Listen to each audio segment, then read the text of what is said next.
Okay, perfect. So, yep, this video, it's going to be designed for people who are definitely already pretty familiar with Apptivo, or at the very least CRM systems. And what we're going to be covering is breaking down the scenarios where you might need to manage multiple different sales pipelines within one Apptivo account, one CRM system. And we'll talk about what features are going to be available for you, what strategies and challenges that you're going to need to encounter and take on throughout the process. And then we'll actually just go walk through some simple configurations inside of an example account to show how these features are actually on and put into use. So let's go ahead, let's get started. Our agenda for today is we'll start off just talking about what is a sales pipeline, quick little spiel about that. Then we'll dive into the Apptivo specific areas, which is what configuration options are available to you to manage multiple different pipelines and separate out these processes from each other. When you're going about this, what main challenges should you consider? Just a couple kind of key things to keep in mind.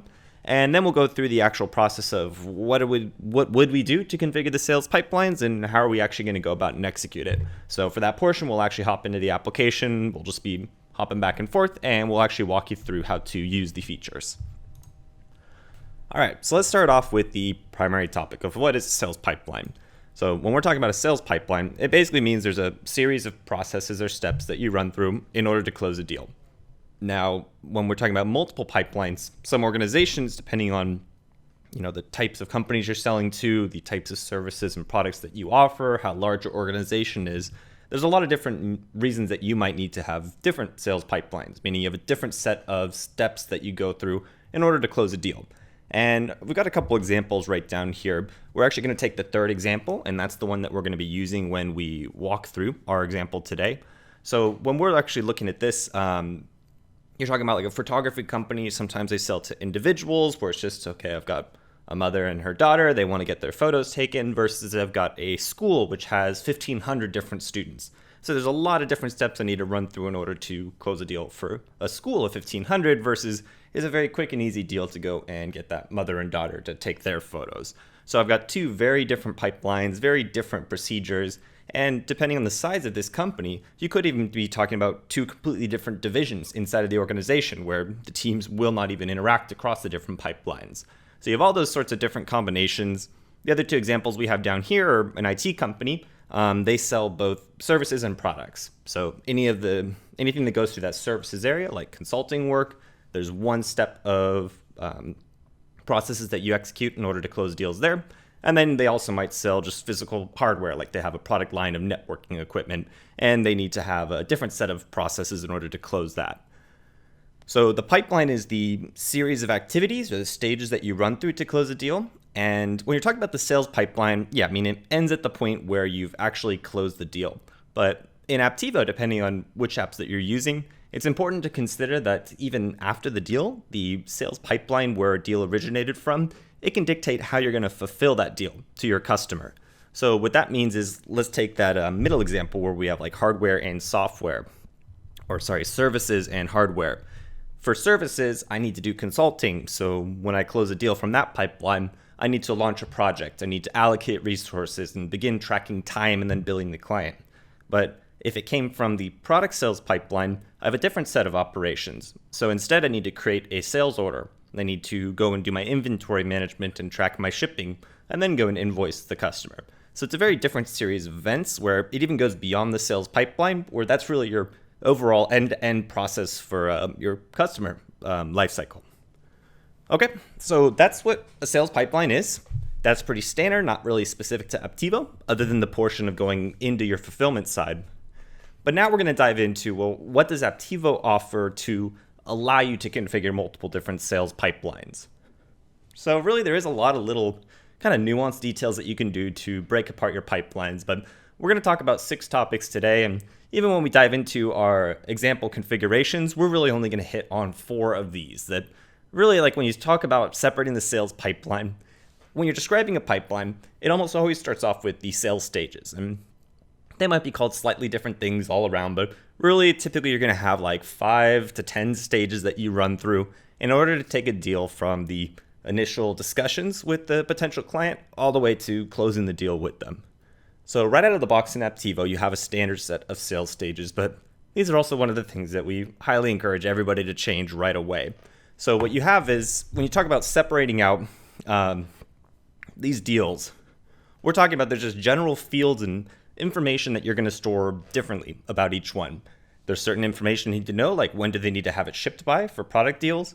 And if it's a services deal, maybe I need to know like what kind of resources are they interested in.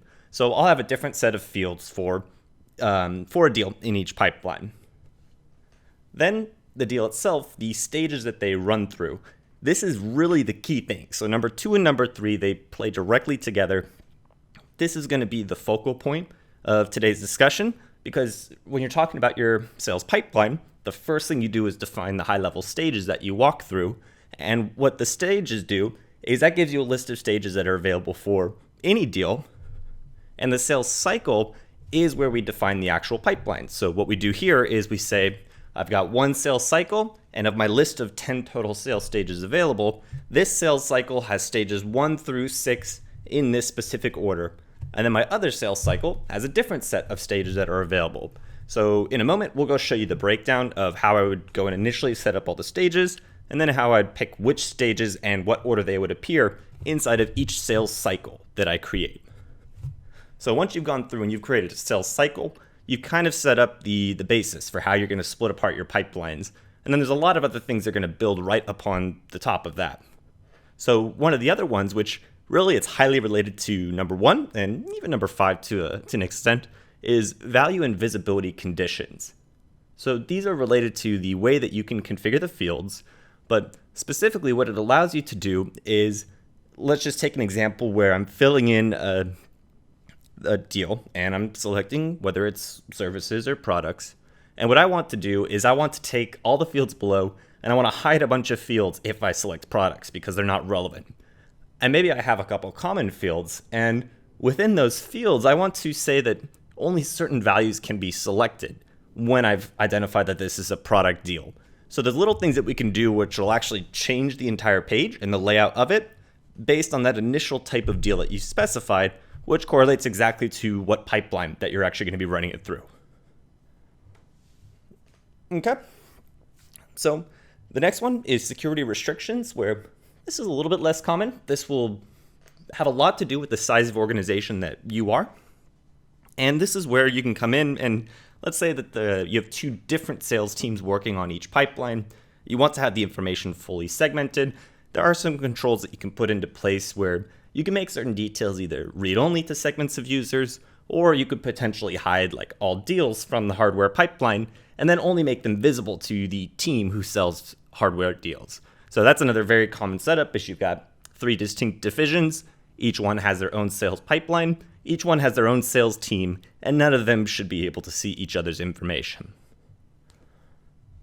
And the last one. So this is a newer feature inside of Apptivo. We actually ran a webinar on this just last week about how to automate your process with triggers.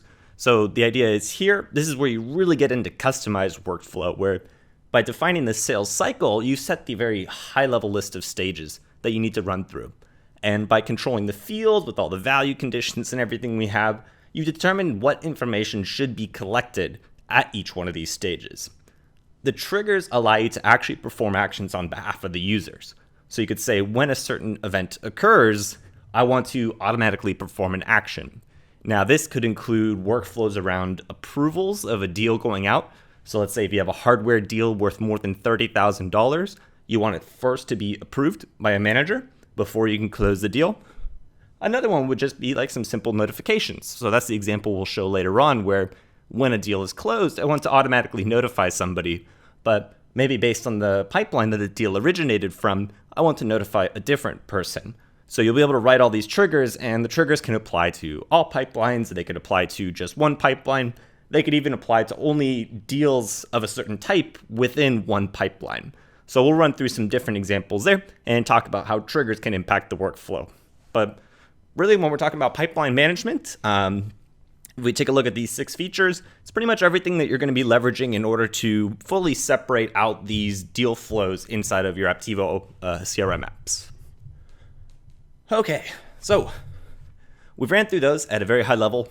We are going to look at each one of these inside of the configuration UI, so don't worry if you don't fully know what all of these are yet. But before we dive into actually doing any configuration, let's just quickly talk about what side effects are you going to encounter? What things do you need to be thinking about right now when you're going through and configuring your additional pipelines, and testing to make sure that you can still get what you need out of it. So the number one thing, really number one and number two are related. I just wanted to segment them because there's a special sales pointing app where you can define quotas, but just in general, reporting. So when you start to separate your sales pipeline as an administrator, you're still going to be able to see deals from every pipeline. So you need to be very carefully thinking about how are you going to report? I mean, do you have a need to report on, let's say, all hardware sales versus all services sales? And then if so, just ensuring that the existing reports you have, you'll notice they have certain filters built into them. You can create custom views and export lists of data out, do your own calculations. There's a lot of different methods that different users are utilizing in order to capture their reporting information, but just make sure that any existing processes you have, they are able to get what you want out of it. And just make sure you kind of sit down and define what your reporting requirements are before you go and start to define these different sales pipelines, just to make sure that everything will stay aligned once you're completed with your effort. So then the other part is security. So we talked about some scenarios where you have like completely separate divisions. All I want to do is just make it so each division only sees their own deals. That in its own is pretty simple to go ahead and get set up. That's just our basic data level access feature. But then sometimes you will have more complicated scenarios. Like let's say that you have certain users that go across divisions, across pipelines. And maybe your pipeline is just based on the size of the deal. So certain users will go across many different pipelines, and the pipeline has nothing to do with security. So just kind of working through all these different scenarios and making sure that you are able to put the restrictions you want, but also that everything will still be accessible to everybody who needs it. Then the last part is really you could do a limitless number of configuration options, but keep in mind what the experience is like for your users. When you're trying to sit down and just make the first decision of how many pipelines do I need, keep in consideration, is there benefit to the business of separating all these pipelines? A lot of the times people will be urged to create one pipeline for every special scenario that they have. Instead, it's usually better to keep a very limited set of pipelines and handle any special exceptions within, just like inputting details into the description tab, manually updating the probability, and things like that. So just keep in mind when you're going through the administrative set of things of how is your user actually going to utilize this configuration once you've got it set up.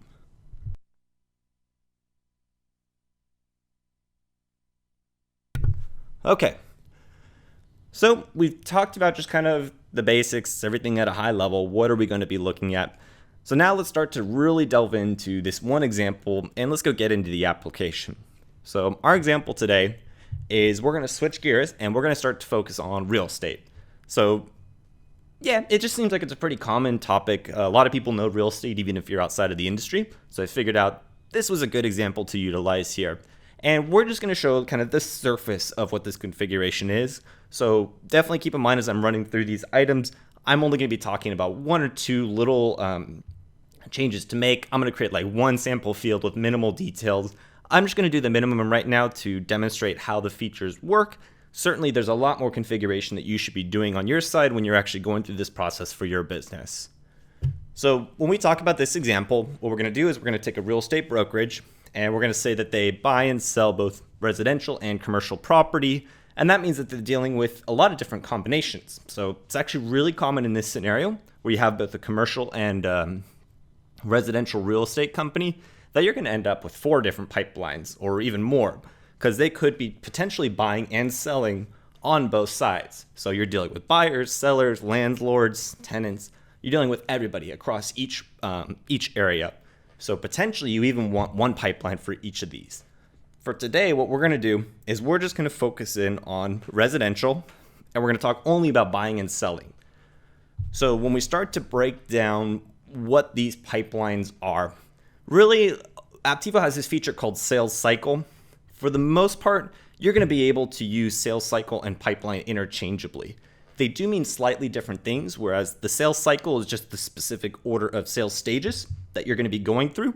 The pipeline describes more of the overall workflow. So that's more of like the combination of all these different features put together is your pipeline, whereas the sales cycle specifically just lists out the sales stages that you're going to run through to close the deal.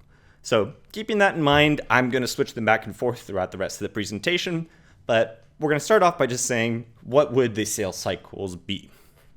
So When we talk about this, I've just listed the sales stages that we can go and configure for each one of them. So when I'm buying, I'll go through qualifying, making sure that they have the appropriate funds and everything to purchase. I will identify what search parameters they're looking for, how many bedrooms they want, everything like that. Then I'll go through the process of showing them different homes. Eventually, we'll start to put in some offers. We'll go through the standard closing process, and eventually we've closed the deal and sold them the home. The next one, sold them, allowed them to buy the home. Then the next one would be if you're dealing with the seller of a property, you'll start off by signing an engagement contract to get them to go.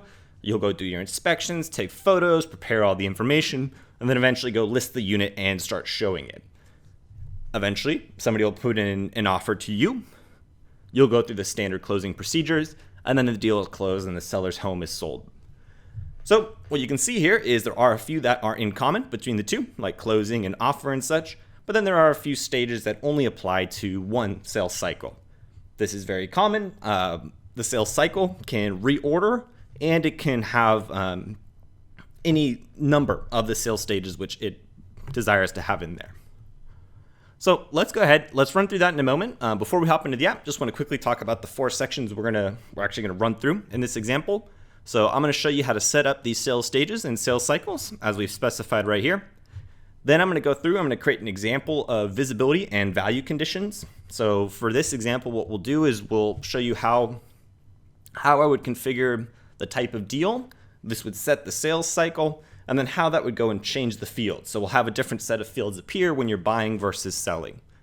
Then we'll go through, we'll create a couple of triggers. So in this example, we'll just do some notifications when deals are closed, but we'll notify the appropriate manager of each area. So if they're buying, one person gets notified versus if they're selling, a different person gets notified. And then we'll just talk a minute, and I'll just kind of poke through and show you some of the different areas that you might be working with. So we'll talk a little bit more about like mandatory conditions and the different security restrictions you can put over fields or over data. So we'll just kind of poke through at the end and answer up any sort of questions that remain at that point. Okay, so let's go ahead. Let's switch over and get into the application. All right, so I'm logged into my example company here, Kenny Clark. There is a bunch of just test configuration done in here. So although you might see some existing sales cycles, we're going to build a couple fresh ones right here on top, but certainly this is not the same as an example of like a fresh business like you might be getting set up with. So when we're talking about our pipeline configuration, it's all within the opportunities application. So the first thing we're going to do is we're going to move into there. And our first goal is to get our stages and our sales cycles configured. But there is one thing that you're going to want to consider before we actually go and build those. And I'm actually going to run through the process and I'll show you what I'm missing, and then we'll go and perform the proper updates for it. So automatically, the whole opportunities app, you see it's centered around these sales stages. So that's why it's really critical. We always go and we start off by defining what stages should be available. So everything we're going to be doing today, it's all within the settings area. And in this case, what you'll have is underneath the opportunities section, the 2 options we're playing with right here are sales stages and sales cycle. So we'll start off with sales stages. This is going to be a list of everything available. So I'll hop back and forth between the slide deck and we'll just keep referencing this. But here we would have 1, 2, 3, 4, 5, 6, 7, 8, 9, 9 total stages. And then just to clarify, there's actually closed won and closed lost in case you lost a deal. So we're looking at 10 total stages. And then each sales cycle is actually only going to have 6 or 7 of those stages available. So when we come back into our system, you see we have a bunch of these other ones. What I'll do is I'll just go and we'll go quickly clean a couple more examples, but we're not going to rebuild what we just showed completely. Let's just do a couple quick little examples to get through here. Okay, so we'll come through. We have qualify, ID search param, showing. So let's just create just enough for the buyer's cycle right now. Okay, so I think we already have qualify, search params. All right, so when you're going through and you're building a sales stage, there's a few different settings you're gonna have available. Some of them are a little bit more important than others. So when you come through, you will be able to define a chart color. So like that sales funnel, I could define a custom color, not too important. But then there's what's called this gate management feature, really powerful feature. And this is definitely a big part of your pipeline management, where when you're defining a stage, you can write criteria that says you're not allowed to leave or enter the stage until that criteria is met. So we're not going to fill in anything right here, but when we get to that next step and we start to go build out the fields, I'm going to show you how, well, maybe until I've actually inputted my search parameters, I should not be able to move on to the next step. So you can actually enforce those types of rules inside of the system where until your sales rep completes all the information that this buyer is looking for, there's no way that they can progress beyond this step. So the system will actually prevent them from being able to move this deal to the next stage in that scenario. So we're going to go ahead. We're going to leave ID search parameters with no entry or exit criteria, but we're going to come back. You can update your criteria at any time. Okay, so once I've created it, you'll see another flag pops up for lock opportunity. What this means is once you've reached this stage, the user should not be able to edit the opportunity. This is really just when you have like closed won or closed lost deals, anything like that, then you can say that changes are not allowed. So this is an optional setting. It's disabled by default, meaning changes are allowed when I'm in the ID search param stage. So then otherwise, chart color enabled. Enabled just means whether it's going to be available to users or not. So yeah, if you're creating it right now, it definitely should be enabled. Description is just internal. You don't really need it. Okay, so we'll come through and we're going to repeat that process over and over, but there is 2 more settings that you want to be looking at. So if you ever want to get back to the page we were on, you click this more details in the action section right here. But then otherwise what you have is sales plan category and probability. There's actually 2 more settings that you want to be aware of. So sales plan category, this is only if you're using quota management.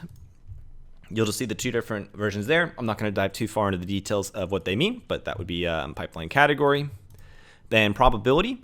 So this is where you would actually come through and the system would automatically assign a probability for all of your sales projections. So what I did was you normally just create a little document like this, and then you just write down what probability should exist for each one.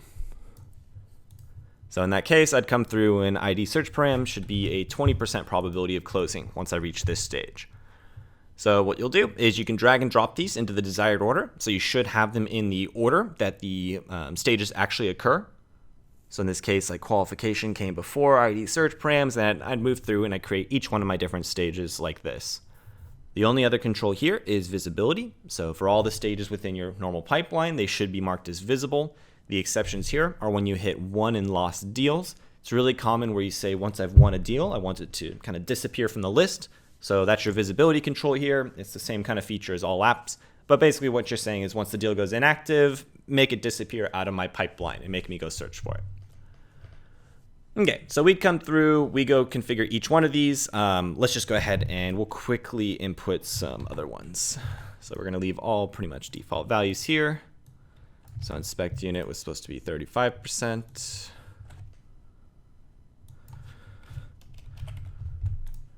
And we go and slide that on up towards the top. And we'll go create one other one for showing.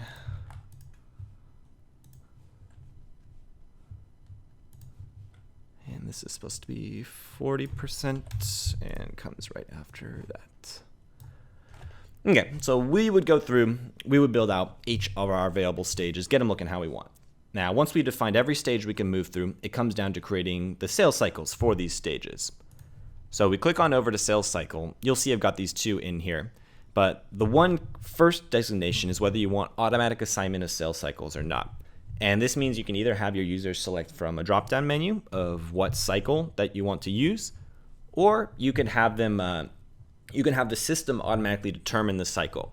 So it's most common to leave it as automatic, and then you'll be able to write a rule that will have criteria. So what I'm going to have here is I'm going to have 2 cycles. I'm going to have the buyers and the sellers. So when we flip back in, I have residential buyers and residential sellers sales cycles.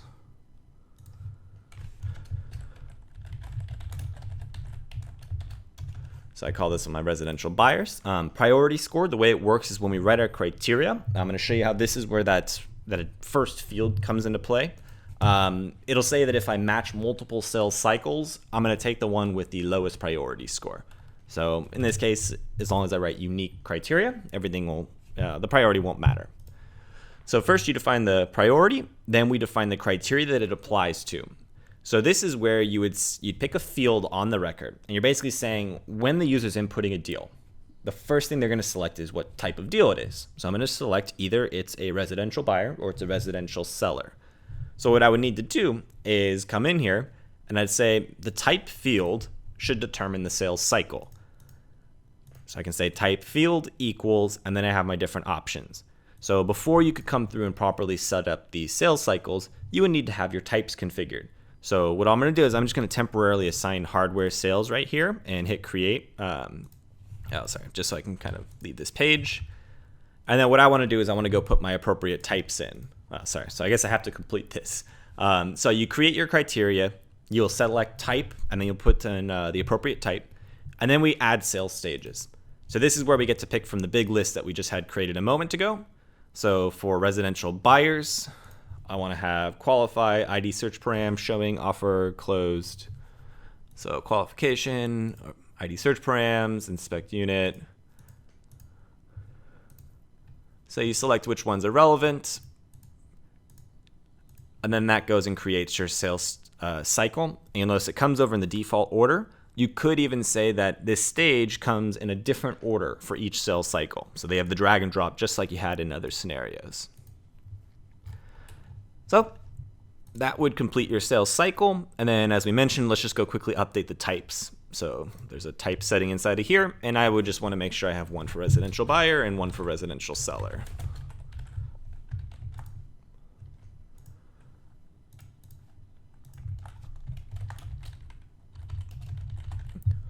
All right, so I got those two values in there, and then let's just go and finish out our sales cycle. So residential buyers, my type is residential buyer. Hit that little checkbox to save it. And now this sales cycle will be automatically assigned whenever somebody selects that they have a deal type of residential buyer. So what you do is you come through, we create the same exact thing for residential seller.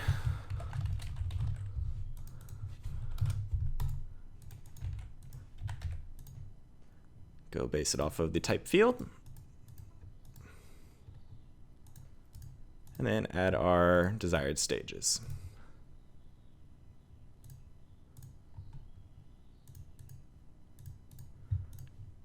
Okay, whoops. So yeah, the scores have to be unique. All right, so once we've done that, we now have our two different sales cycles. So this is the beginning of getting the pipeline built up. Everything we do from here on out, we're gonna be applying these rules based on that type that we just specified. So what you noticed is we've based everything around this type field designating what pipeline that we're going to run through. Now you may or may not want to do that. Potentially you're already using type for a different purpose. So you can create a custom field and you can write the sales cycle criteria based on that. Or if you just leave sales cycle and toggle this automatic switch off, there'll be a field that pops up with a drop-down menu and it just allows you to manually specify which sales cycle that you want to utilize. Okay, so what we've done is we've now got our stages and sales cycles put into place. And what we talked about was we had the entry and the exit criteria on each stage, and we know that we wanted to put special criteria in where I'm not allowed to exit the ID search parameter stage until I've actually gone and filled in all the fields related to their search parameters. So obviously I need to go and create the fields. So let's go dive into visibility and value conditions and what these mean. So what it's all about is you have a form for an opportunity. So let's go hop in, let's go create a fresh opportunity. So this is the current configuration in this business. It's not a completely default one. You'll see I've got some test fields like text 7 and stuff. So we can ignore all that, but we have a list of fields that we collect about a deal. We already have it configured where type is one of the very first fields we select. And that's very important because what we want to do is if we're going to base the entire form around type, we want to make sure it's at the top of the form. So we instruct our users to come through, fill the form in the order that it's presented. And what we want to do is say, when you select residential buyer, change the details that I show down here. Versus when I do residential seller, change all the details that I select down here. So what we'll do is we're gonna actually go and work a little bit on here. So you'll see I've already got a section called property details. This is from a similar example I did before. But let's go ahead and let's build upon this. So let's take that example where we have different pieces of information, the search parameters that need to be filled in for a user. So what we'll do is we'll go create like desired square footage, desired move-in date, desired neighborhood, school district, anything like that. So we'll hop into the settings area, and this will all be work within the master layout feature located underneath customize app. Now inside of here, you're going to have the type field. So yep, we see that. But what we're going to do is we're going to create our other fields. Then we're going to go write the rules that say when a field should actually appear. So the first step we do is we come in. You'll actually see I already have bedrooms and energy efficiency present inside of here. So we could actually just go and build right on top of this. So let's say bedrooms. It's only going to apply when you do residential. Yeah, so it's great. We already have some examples put into here for us. So let's just go ahead and look at what has already been done. Save us a little bit of time. So what we did was we had a drop-down menu called type. And we created this. So we should really call this like property type or something like that. But we'll leave it as is, whatever. And inside of the type field, we defined residential and commercial. So we could probably do a little bit better job of combining that with the type on top because we just put residential buyer. And what we're going to say is this bedrooms field. We created a bedrooms field and we said as 1, 2, 3, 4, 5 plus. And what we did is we added special logic in here, or conditions. So underneath the conditions area, you'll see that there's a bunch of different options available on each field. So you have visibility, and you'll see my visibility is on, and conditional is on, meaning it's not always visible. It's only visible in some conditions. And then I write the conditions. So this looks just like that criteria setup that we saw a moment ago when selecting the criteria for a sales cycle. So that whole criteria type view of selecting an attribute and then defining which values that you're looking for in that attribute, that's a very common interface. So you're going to see that present all throughout, and then all the conditions here in the master layout use the same thing. So what you're saying is the driving attribute is type, meaning I'm saying based on the value of type, this field, the bedrooms, is either going to be visible or not. So if the type is set to residential, then bedrooms is visible. So that's what this is saying right here. Versus if I said driving values is commercial, it would say if type was set to commercial, then bedroom should be visible. So that's the way that the logic is put out in the system, is you're writing the conditions where you want it to be visible. And you could do multiple conditions. So see, I could say it must be residential, and it must be when they are a buyer. So we could do that example. You can see I can do and or conditions. So I can say you must be residential, and your main type, it has to be set to residential buyer. So I want 2 conditions to say when this is actually visible. So you can start to dive in. You can do a lot of different controls here.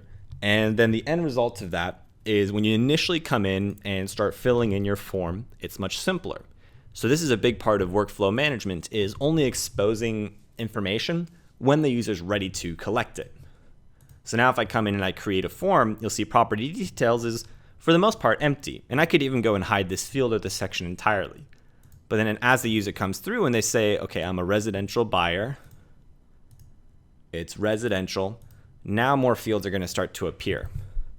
And you'll see right here, if I switch this over to residential seller, then that field is gone because the condition depended on both of those being present. And then what you have is other logic. So what I had is I had the other field called, I think, square footage or something, or energy rating, energy efficiency. So I have a different field where when type is set to commercial, energy efficiency should be displayed. So what I can end up doing here is I could write conditions that say, until, let's just say they're a residential buyer, we're residential, and until I have the number of bedrooms that they want, I'm not allowed to move beyond the identify search parameters stage. So now that we have this bedrooms field, we can go back and update our sales cycle, our sales stage. So the ID search parameters feature, we want to put the restriction. You cannot exit this until you have that done. So under the exit criteria, you just click anywhere in this criteria section, and we can define a fresh set and a group. So KS1, G1. Normally you can name them to help grouping when you do really complex logic. And then what I'm going to say is I'm not allowed to exit unless these conditions are true. So what I'm doing is I want to say the bedroom has to have a proper value inside of it. So I click on bedrooms, and you see I've got all those values. So I could add a value that says like none known, or what I could do is I could write an individual condition for each one of these. So I could go like this. This is just kind of a general practice. It really depends on how many values you have. It just shows that there's a lot of different approaches for a lot of different things. So here I could go and I could write one value for each one. This is not really too good for maintenance. So if it was just 2 or 3, no big deal. Otherwise, I should just look at a slightly different way of managing my fields, where here in my bedrooms, it's probably better to have a value that says unknown. So that way I can specifically say that as long as the value is not unknown, then they've selected something. So this is where you can just get into some more advanced field management, but I would come into those bedrooms right here. This is also just part of kind of coaching your users. So I'm going to bleed a little bit into this final step right here, other field configuration and security, because we're going to talk about mandatory conditions. So what you can say is on bedrooms, I wanted to have the value of unknown.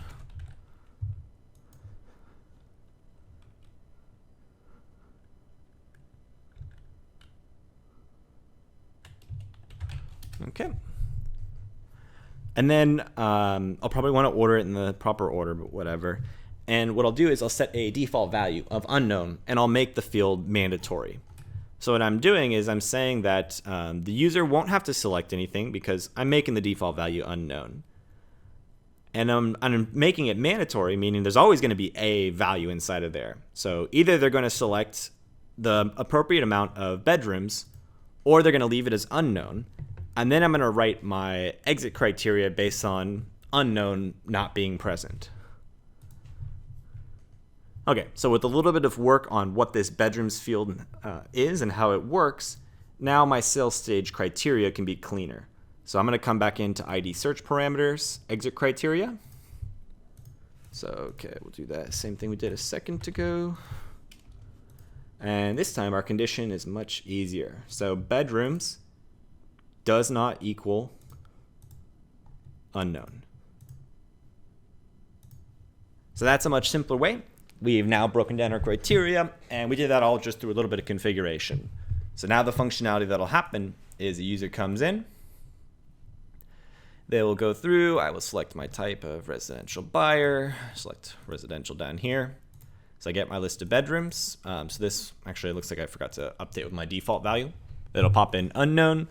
And then I would have to come in and select 3 in order to move beyond the current sales stage that I'm in. Okay, so visibility and value conditions. We just talked about visibility.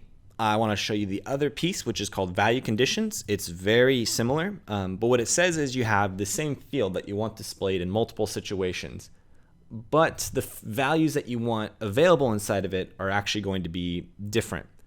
So the example that I had here was if you have, So basically what I'm thinking is you have a drop-down menu. So on each deal, you want to track what extra services that this customer might be interested in. And you have a list of extra services. So regardless of whether it's a residential buyer or seller, you want to determine what extra services are applicable, but certain services only apply to buyers and certain services only apply to sellers. So what I would do is I'd come in, I'll go create a drop-down menu called extra services. So we'll come through, we'll name that what we need. And let's just add a couple values. We'll just do 2 real quick of property management. So meaning I want to sell the property to them, and then I will manage it for them if it's an investment property. And then the other one I can do is like, let's just say a referral program. So it doesn't matter whether they're buying or selling, they could come and they could refer another customer to us.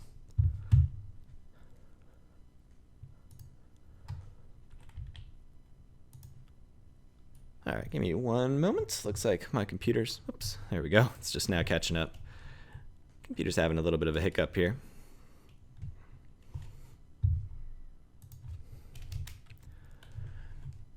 So property management and then the referral program. And then what I want to do is I want to implement this value restriction. So once again, I'm going to be referring back to that main field. So in this case, we've designated type as our main field that dictates our pipeline. So this is another kind of pipeline type activity, meaning depending on which pipeline we're in, I want to display different values inside of this, this extra services field. So what this is, it's called value restriction. And when I come up to the top, so you'll see visibility, mandatory, and then value restriction right here.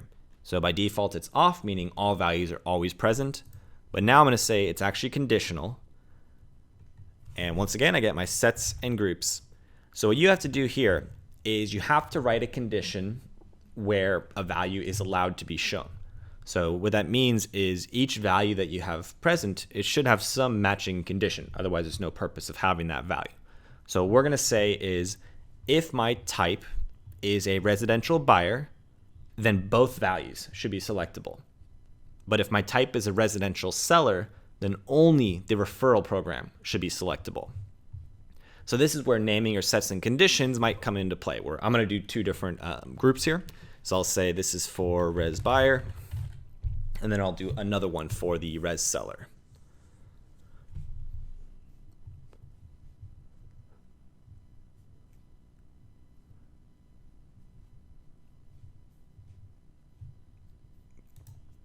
Okay, let's actually give you one moment.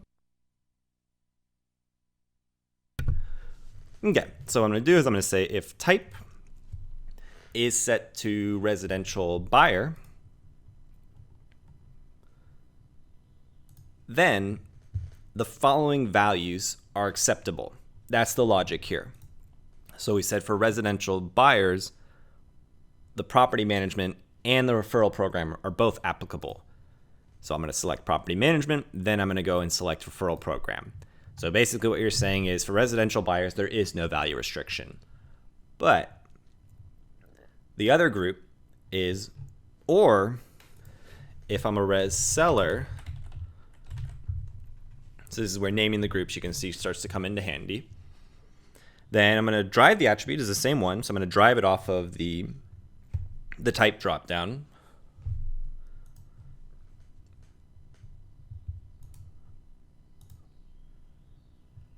And then driving values, this one's going to be residential seller. And then on the attribute values, I'm going to say only referral program is applicable to residential sellers. So now what I've done is I put in value restrictions. So we can go ahead, we can save this up, and let's just go take a look at how that has operated. Then we can go dive into the final piece of triggers before we go ahead and wrap up this session. Okay, so sorry, I was going to go create a deal. So what we see is extra services. I've got no values are available at this point. So I might even want to add visibility control that makes it not visible until I've selected one of the proper values. But then I can say residential buyer. You see I've got both values available. Residential seller. Now I only have, oh, whoops. Looks like I made an error in my configuration. So it's still showing both, oh, sorry. I had opened the improper dropdown. So here you can see extra services. It is limited to just the referral program for residential seller. Okay, so clearly there's a ton of work you can do as far as just changing the form and the layout based on all the different combinations of selections you can do. So there's no real limits there other than just coming back to the keep it simple, but definitely is strongly encouraged to use a lot of that visibility control. So you can start off with a very short form when they're initially inputting a deal. And then as they progress throughout the stages, and depending on what type of deal that you're working with, you start to expose additional information to them for entry. All right, so we have talked about sales cycles. We got all of our different stages set up. We talked about entry and exit criteria. Then we talked about customizing the whole form based on the current stage and type of deal. So we looked a little bit about other field configuration and security. We'll talk 2 seconds on that at the very end, but we're going to spend 5-10 minutes here just talking about triggers. So as mentioned, there was a webinar that ran last week on triggers, so definitely just hop onto the YouTube channel and go check that out. That'll go way more into depth on all the different types of triggers and such. At a very high level, what a trigger is a piece of functionality in Apptivo where you can define an event, and then when that event occurs, you can define automatic actions for the system to perform. So these automatic actions would be updating an attribute on the record itself. such as setting the last contact date when you receive an email from a prospect. And then another example would be sending an email from within the system. So when a contact has not reached out to you in the last 6 months, maybe you want to email them automatically. Or in the case that we're going to demonstrate right now, when my event occurs, I want to email somebody inside of my organization with a standard email template. So for this example, what we'll do is we're going to set up notifications where when a deal's closed, we're going to look at which type of deal it was, and then we're going to notify a different person based on that type of deal. All right, so we're going to hop into our opportunities, get back into the settings area, and we're going to be looking at triggers right here. So yep, there's 3 different types of triggers. What we're going to work on in this example is event-based triggers. So we'll start off, we'll create a trigger. And let's just say this is notify, and we're talking about buyer. Okay, so what we're going to say is notify the buyer manager on win. So not going to win deals when they're first created. You're going to run this rule whenever it's updated. So once again, we'll go name our sets and groups. And basically what we're saying is we want this notification to occur when the deal has advanced to the closed won stage, meaning we just won. So what you're saying is you're saying the old stage should be anything but closed won, just making sure that if I just update another field, it doesn't fire this trigger. And the new stage is closed won. So this is saying in this particular update, we have just moved into the closed won stage. So that way this notification only occurs once per deal. That's the key thing that we want. So in this condition, I want to go and send out some actions or perform some actions. But there's one other condition I want to do because I'm talking about buyers and I'm going to have a different rule for sellers. So this is where we come back in and we select that common field that we're using to separate our pipelines. So in this case, we're going to select new, take the most current value of it, and we're going to say the type. So if this type is a residential buyer and the deal was just moved to close one stage, that's my event.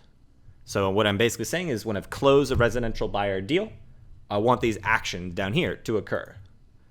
So in this case, you'll see I can send an email, update attributes. So I'll just choose to send an email. What you need is an email template and then who you're going to send it to. So in this example, let's just go ahead and select some example values just so we can save it. This is not what we actually want because you notice we need an email template in order to proceed. So here what you could do is you can come in, we can create a fresh email template. So let's just say this is like an internal closure notification. And it can be the same template for both triggers, no problem. I mean, we don't really need to tell them anything different. Potentially you do. And then I could just say a new deal has just closed. So this is internally to our team. And I can just say information about the deal. And here we can go and input the actual fields and such off of the deal. And you'll notice that I could even go get into like my property details and stuff to say, well, what type it is it? How many bedrooms do I have? So that way I can do a single template right here. And then I can actually send the same template to both the buyers and the sellers groups. So available for composer notes? No, I'm going to only have this sent automatically. So what you do is you create that standard email template. And then when we go modify our trigger, notify buyer manager on win. Then we can go and we can say that we want to use our internal closure notification. And what I can do is I can actually send it to an employee or a team. So I mean, potentially you want to notify the entire team, like just tell everybody, oh, congratulations, you just closed the deal. Maybe this is just specifically for one manager. Like let's say Susan Kendrick runs that area. So that would complete my trigger. So I'm saying notify the buyer manager, who is Susan, on the win. So whenever I move a deal to one and it's for residential buyer, I want to send my email template internal closure notification to Susan Kendrick. Done. Now I would just go and I'd repeat the same exact rule of notify seller manager on win. And we're going to do almost an identical set of rules off the sales stage. Does not equal 1 and the new one does equal 1. And then in this case, we're going to say it's for the type of a residential buyer.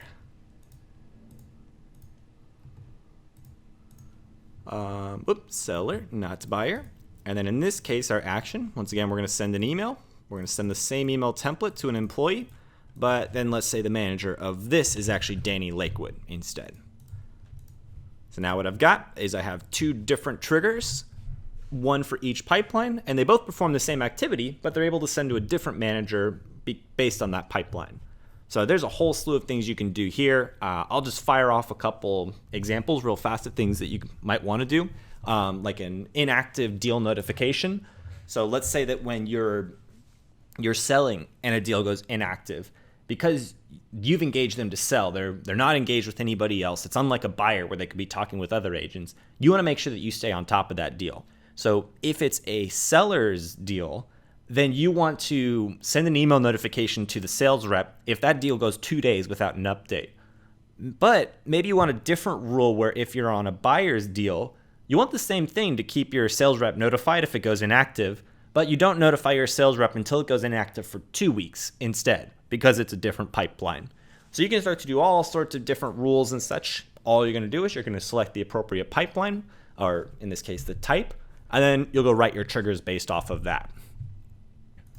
Okay, so, almost did the thank you step. The only other piece that you're really going to be looking at as far as pipeline separation, we showed you like using the mandatory and the default conditions to help kind of drive your workflows in that manner. The only other piece would just be around the security. So what we'll do is we'll go ahead and quickly just wrap it up by showing you the two main areas of security that you're going to be looking at. So basically there's the whole role-based access system. You have a series of privileges. So just by adding somebody to the Opportunities app, you're giving them a couple privileges like viewing and managing opportunities. But then what you could do is you could take certain fields inside of your application and restrict them. So only certain types of users could see them. Potentially this just comes down to where you have two different divisions. You do not want them to be able to see each other's information. So what I can do is I can take like that extra services field and we have what's called function security. So if I scroll down to the bottom, you'll see security. Function security is off. That means that anybody who can view any field can also view and update this field. Or I can switch function security to on, and then what happens is now I can say in order to create a value in this field, you have to have this privilege. So what I could actually do is create a, let's say, buyer sales rep privilege. So now what I can start to do is say that only my people who work the residential buyers pipeline are able to input values for this field or able to view them at all. So what you might have is a field where it's read-only to certain types of users, meaning the edit is restricted, but the view is not. Or you might have fields that are only applicable to some users inside of your organization. Okay, the other area is going to be just under the security option over here on the left side where you see access level. And this is just data level access. It's been around forever, but it does have a tight integration right here where setting this to employees would say that you must be assigned to a deal. Meaning if you don't actually, if you're not working on a deal actively, it wouldn't appear for you unless you're a manager. So this is commonly used when you're talking about breaking apart different sales teams, setting up different pipelines, just one of the other little features available inside of there. But with that, we're going ahead and we're running right up against the end of the timeline. So we'll go ahead and wrap up today's session. I just wanted to thank everybody for attending today. Hope you found this video useful. And definitely if you have any further questions, go ahead and check out our Apptivo product blog, or certainly go and check out that webinar from last week on your automating your processes with triggers. So thank you very much and have a great day.